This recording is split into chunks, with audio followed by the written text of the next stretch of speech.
In 1977, Tracy Terrell, a Spanish teacher, published an article describing what he called a natural approach to second language acquisition and learning.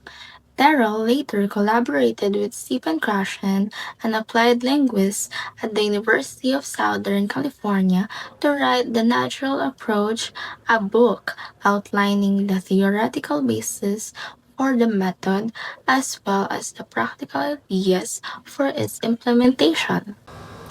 Krashen and Terrell view the natural approach as belonging to a centuries-old tradition of learning. As such, the method is partially a rediscovery of older methods, such as the direct method of the early 20th century.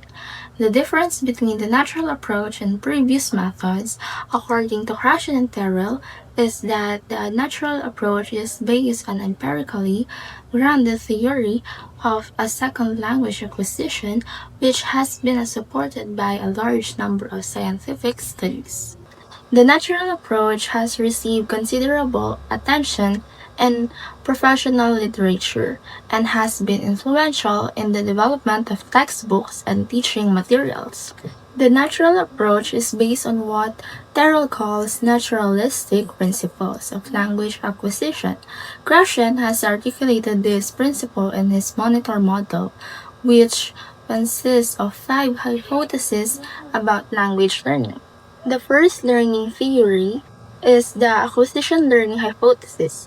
Gratian postulates that adults have two distinct ways of developing competence in a second language acquisition, whereby language is learned by simply using it for communication, much as children learn their native language, and learning or conscious study of the language. Krashen also maintains that learning cannot lead to acquisition, implying that language proficiency is a result of natural acquisition rather than conscious study of grammar and vocabulary. The second learning theory is the natural order hypothesis. This hypothesis maintains that grammatical structures, particularly morphemes, are not learned in a predictable order. The monitor hypothesis. This hypothesis states that utterances in the second language are initiated by the acquired system, not by the rules that are consciously studied. The only function of conscious learning is for speakers to monitor the accuracy of their performance when they are focusing on the correctness and they know the rules involved and have time to think about them. The input hypothesis. This hypothesis claims that individuals acquire language by understanding input that is slightly beyond their current level of competence. This input is generally in the form of listening and reading. Krashen represents this hypothesis with the formula I plus 1, where I represents the person's current level of language competence. The last theory is the affective filter hypothesis. This hypothesis affirms that learners' attitudes and emotions can facilitate or impede language acquisition. This is when students experience anxiety, their affective filter prevents them from receiving input that could further their acquisition of the language. In accordance with this hypothesis, Russian and Terrell describe 4 principles on which the natural approach is based. The first principle is that comprehension precedes production, that is, listening and reading precedes speaking and writing. This implies that the instructor always uses the target language and strives to make his or her speech comprehensible through gestures, examples, pictures, and the like. The second principle is that production is allowed to emerge in stages, with students first responding non-verbally, we're in the silent stage, and later with the single words, combination of words, and then the sentences and paragraphs. Responses in the student's native language are also accepted in the early stages. The third principle is that the course syllabus consists of communicative goals and is organized by situations, functions, and topics rather than grammatical structures.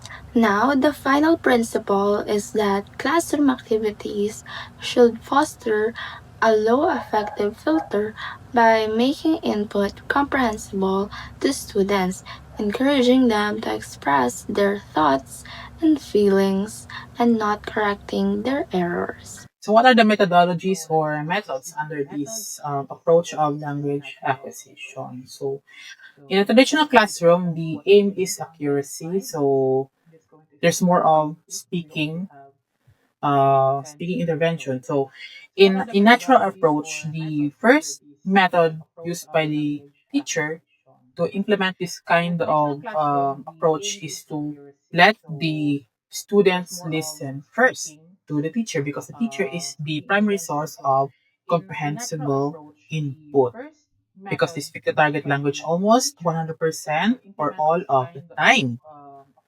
So they begin with the key feature called the silent period where the student is allowed to listen, to observe the teacher, and they just respond with simple gestures like nodding or pointing. And they are only encouraged to speak when they feel comfortable.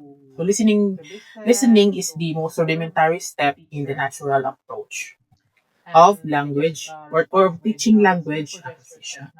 So next slide, please. So how it works. So the teacher's role is the primary source of comprehensible input. So they are the ones who use the language that they want to teach first.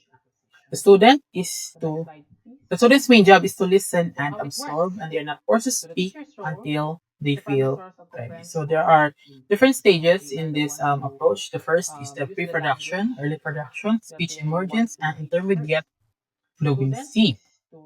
So each come with their own set of specifications where the most common one is the error correction being minimal. So the teacher doesn't correct the student at first, rather they encourage the student to use or speak the language that they want to learn if they feel comfortable, if they want.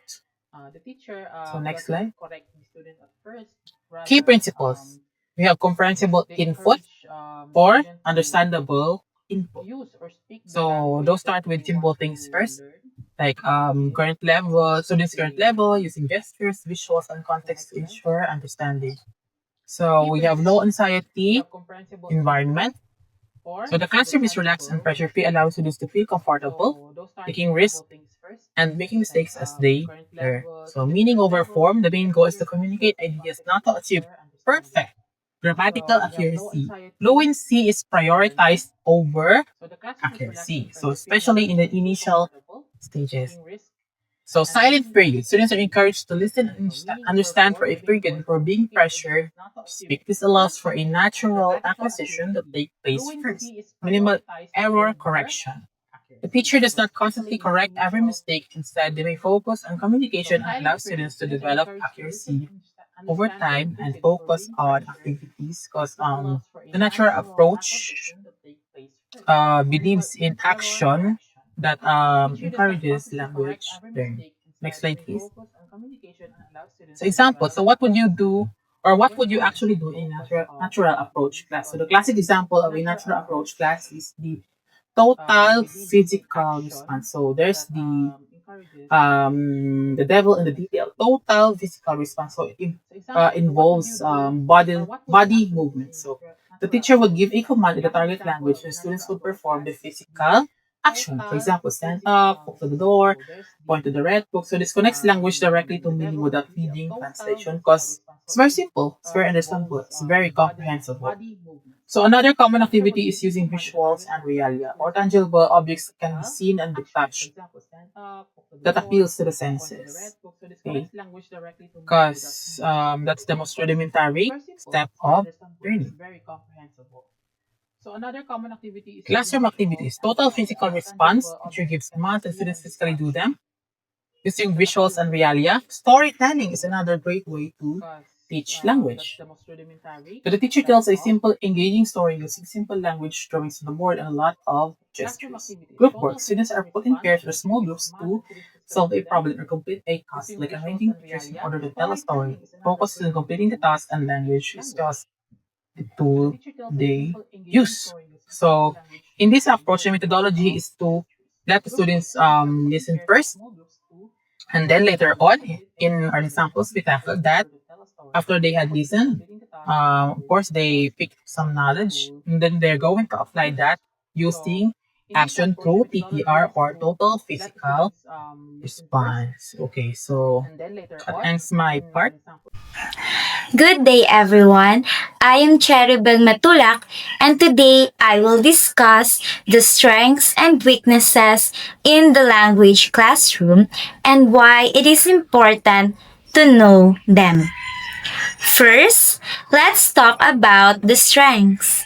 A language classroom has many strengths that help students learn effectively. First, active participation. Many students enjoy joining games, role plays, and group discussions. For example, in a role play activity, students practice real conversations which help improve their speaking skills. The fish are gonna die.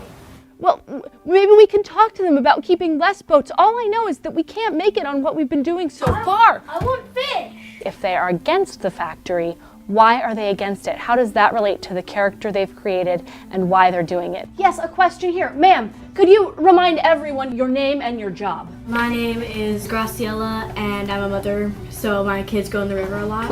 Oh, yes, for swimming. My main concerns are, wouldn't the boats be scaring away all the fish, and those tiny pollutants, wouldn't they add up over time?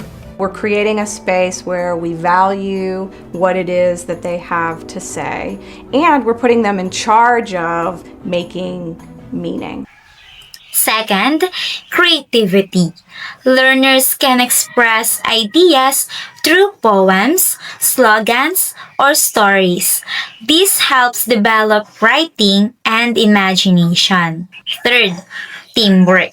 Students often work well together in pairs or groups, supporting one another to finish tasks. 4. Good communication. Some students are confident in sharing their thoughts clearly during class discussions.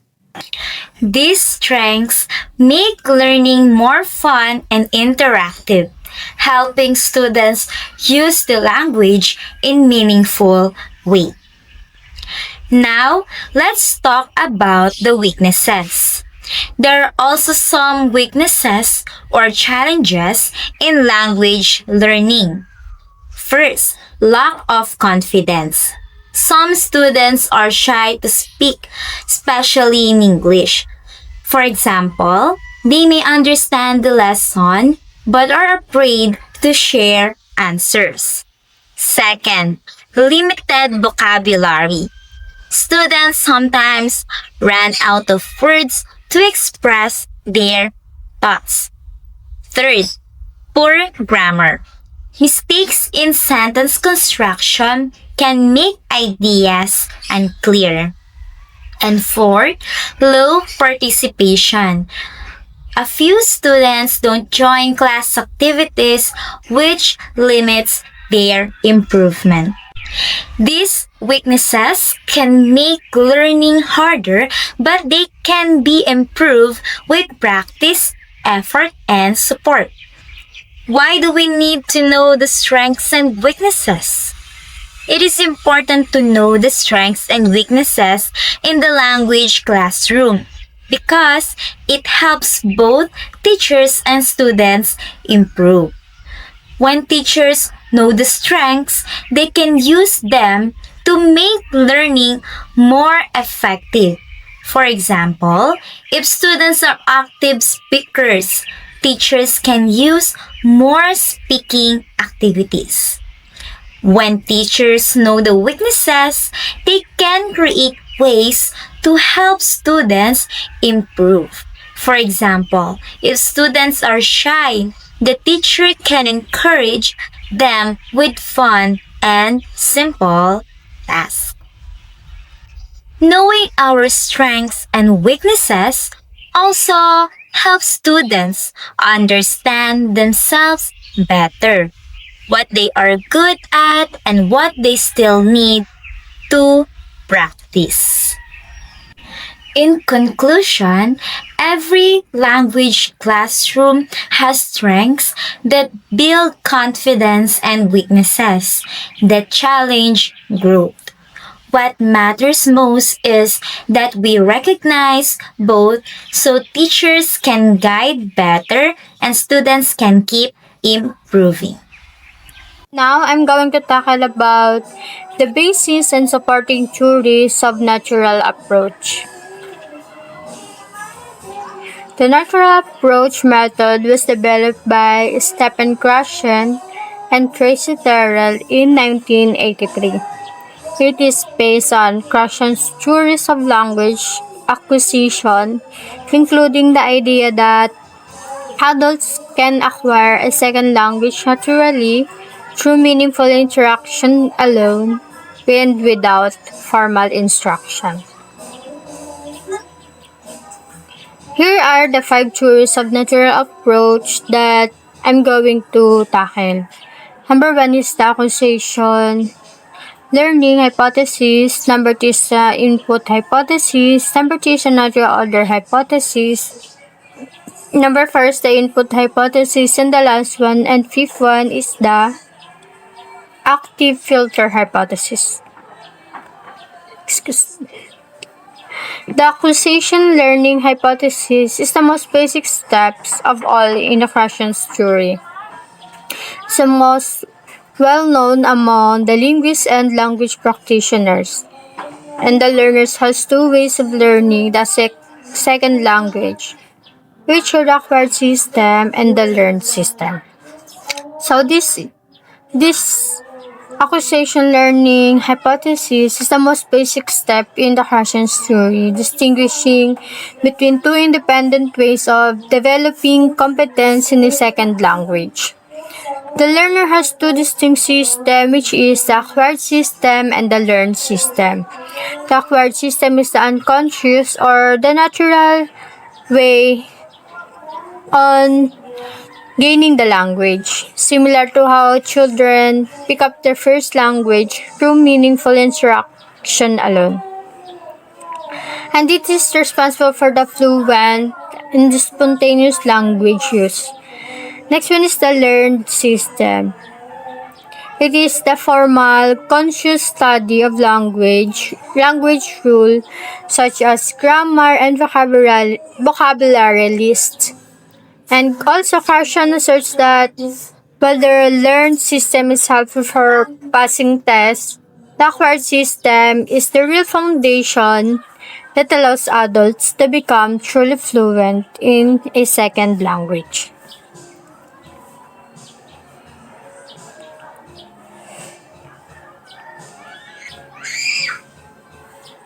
The next one naman po is the monitor hypothesis. The monitor hypothesis is when the learner can check and correct language output.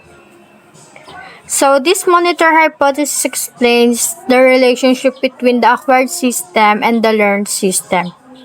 The learned system acts as primarily as an editor or monitor, which allows the learners to check and correct language output. This monitor can only be used under specific conditions. In this condition is the learner must have enough time and be focused on form or correctness and actually know the rule that they are applying. Because these conditions are really met during normal, fast-paced conversations. The monitor role is very limited in promoting fluency. It is generally serves only to polish or edit language produced by the acquired system. Next one is the natural order hypothesis. The natural order hypothesis when people acquire language by using grammatical structures in a predictable order. So this natural order hypothesis states that all people acquire the grammatical structures of a language in a predictable order, regardless of their age, background, or the way they are taught. This means that the simple grammar points like ing ending are naturally acquired earlier than some complex ones.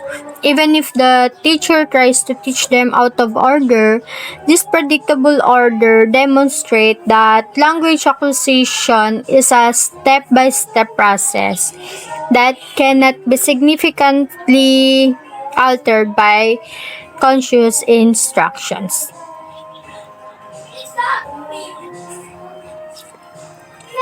The next one is the input hypothesis.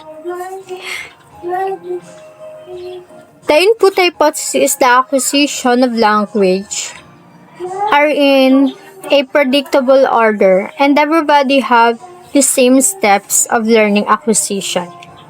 So this input hypothesis is crucial as it describes how language acquisition actually happens. It states that acquisition only occurs when the learners receive comprehensible input that is slightly beyond their current level of competence, often referred as I plus 1. That this means the language input must contain some new structures that the learner doesn't fully know yet. But the overall message must still be understood through context, visuals, or tone. And by understanding the message, even with a slight challenge, the learner naturally moves to the next step of the acquisition process.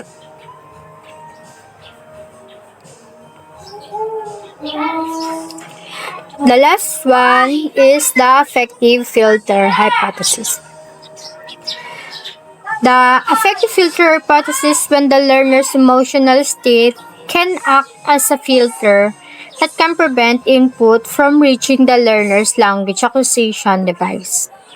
Filter is up equals negative emotional factors and they won't acquire language, and filter is down, learner will learn better. So this affective filter hypothesis explains the significant role of a learner's emotion.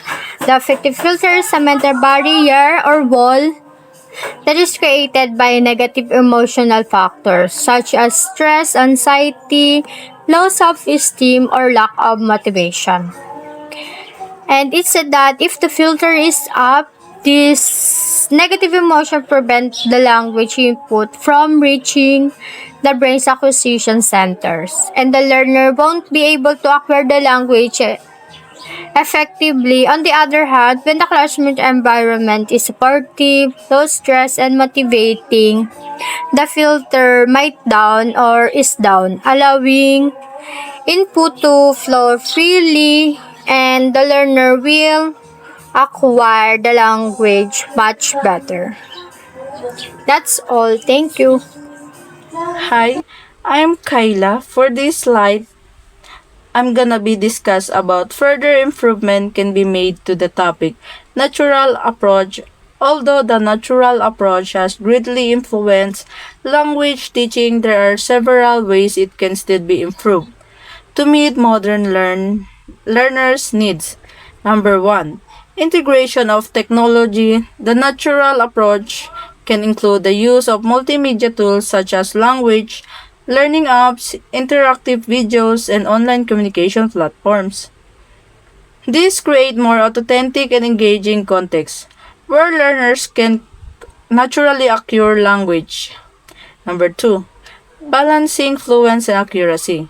Since the natural approach mainly focuses on fluency and comprehension, future improvements should include gentle correction or feedback strategies to help learners also develop grammatical accuracy without interpreting communication. Cultural and real-world context. Lesson can be enhanced by exposing students to real-life cultural materials like song, film, and online conservation. This makes input more meaningful and helps learners use language naturally in real situations. Number 4. Individualized learning. Teachers can adopt the approach to different learner types, motivation, and proficiency levels. Personalized input the activities can make acquisition more effective and inclusive. Number 5. Blended learning environment combining face-to-face interaction with online learning increase exposure to comprehensible input which is enhanced in the natural approach. To conclude, the natural approach remains a powerful and influence method in language teaching because it highlights how learners acquire a new language in a natural, stress-free, and meaningful way. It focuses on understanding before speaking, emphasizes real communication, and allows learners to absorb language through exposure and context rather than through memorization or repetitive drills. However, as education and technology continue to evolve, there are still many ways this approach can be further improved and modernized to better suit today's learners. One major improvement is the integration of technology. Teachers can use multimedia tools such as videos, interactive application, online platforms, and language learning software to create authentic and engaging learners' experiences. These tools can help simulate real-life communication and provide students with more opportunities to hear and use the language naturally